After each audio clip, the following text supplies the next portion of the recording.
At first glance, the Zion Shuttle System can be intimidating. There are 2 shuttle lines, 18 stops, and a very tricky parking situation. Then you've got the crowds. Lines can be massive, and every second you wait in line is 1 second that you're not exploring Zion.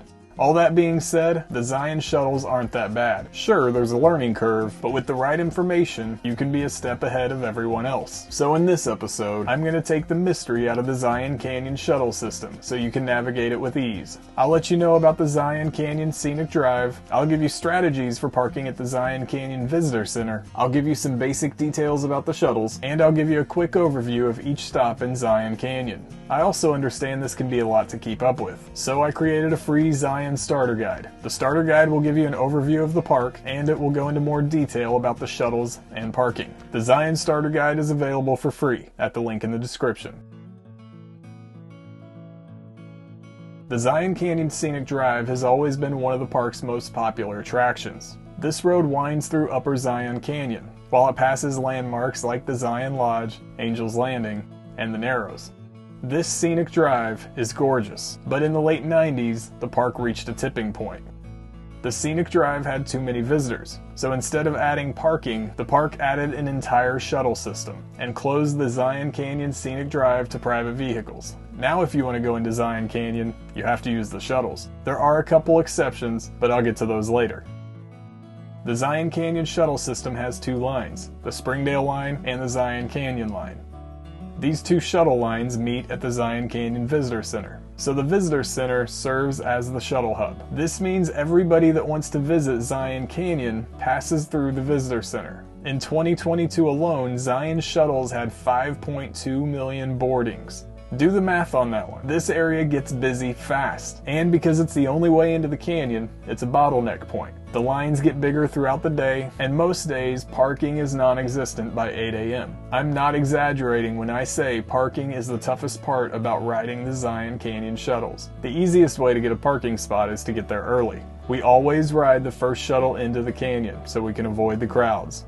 If you don't want to get up early to find a parking spot, you're going to make your life more difficult. But there are essentially 5 areas to park, so if one's full, move on to the next one. The Visitor Center parking lot fills up first. Then parking gets pushed out to the sides of the road.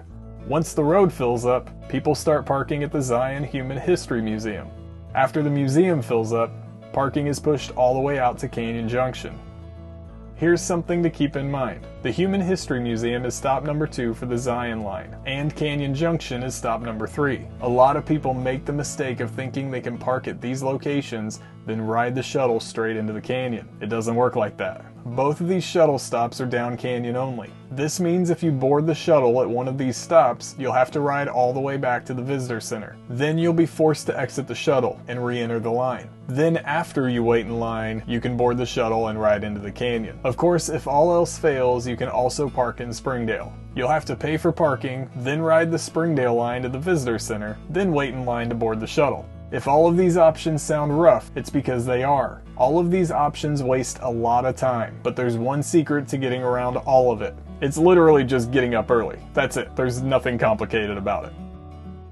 Before I move on, there are 3 exceptions to using the Zion shuttles. First, if you're staying at the lodge, you will get a coveted red permit. This allows you to drive up the scenic drive to the lodge, but you won't be able to go any further. Next, the shuttle system shuts down in December, January, and February, and you are allowed to drive your vehicle on the scenic drive during those months. There are a couple of exceptions around holidays, so you'll want to check the official schedule for specifics. Also, if you want to completely bypass the Zion shuttles altogether, you can rent an e-bike. There are several places in Springdale that offer rentals. They cost anywhere between $70 and $130 per day per person, depending on what you rent, but you won't have to deal with the shuttles or the lines. If you're getting value from this video, give it a like and leave a comment. It's a small thing you can do to help the channel grow. There are a few things you'll want to know about the shuttles before heading to the park. First, you do not need a reservation or a ticket to ride the shuttles. The shuttles are included with your admission, so there's no extra charge. Next, shuttles arrive at each stop in Zion Canyon every 10 to 15 minutes. In my experience, the shuttles moved efficiently, and they were always on time, even a little early. Also, just as an FYI, it takes an hour and a half for a shuttle to make a round trip through the canyon. Of course, pets are not allowed on the shuttles, but service dogs are welcome. Finally, if you're in the canyon later in the afternoon, make sure you know when the last shuttle leaves the canyon. It's a 9-mile walk from the Temple of Sinewava to the visitor center, so you don't want to get left behind. Once you board the shuttle, you just have to figure out where you want to get off, and that's the easy part. The Springdale line has 9 stops, and each stop takes you to a different set of restaurants and hotels. These stops are posted all over town, and they're pretty straightforward. The Zion Canyon line, on the other hand, is a little more involved, so I'll give you a quick overview of each stop. Of course, stop number 1 is the Visitor Center. The Visitor Center has a gift shop, a wilderness desk, restrooms, and a water station. There are also 2 trails near the Visitor Center, the Paris Trail and the Watchman Trail. The Paris Trail is the only pet-friendly trail in the park. The trail follows the Virgin River, and the entire path is paved. The Watchman Trail climbs the cliffs to a small plateau, with a great view of a rock formation named the Watchman. This is one of the most popular formations in the park. There's one very important thing I want to point out about the Visitor Center. Once you get into the canyon, don't return to the Visitor Center until you're ready to leave for the day. Like I already said, lines get bigger and bigger throughout the day. Some days the wait to get into the canyon will be more than an hour. Going back and forth is a massive waste of time, and you don't want to deal with it. Stop number 2 is the Zion Human History Museum. This museum has exhibits that deal with the history of the land and the early years of the park. There's also a beautiful view of the West Temple on the backside of the museum. Stop number 3 is Canyon Junction.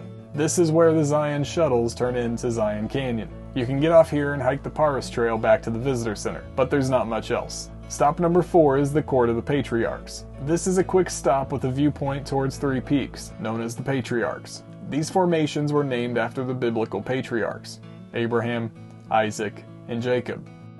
Stop number 5 is the Zion Lodge. The lodge has a couple restaurants, so you don't even have to leave the canyon to get food. Castle Dome Cafe is a quick, fast food option, while the Red Rock Grill is more of a sit-down restaurant. The grill has a great breakfast buffet, and dinner was great too. We ate here a couple times and had no complaints, plus the view was perfect. The lodge also has a gift shop, and this is the best gift shop in the park, so make sure to give it a quick stop. Stop 5 also has a couple trailheads. The Grotto Trail is to the north, and Emerald Pools is to the west.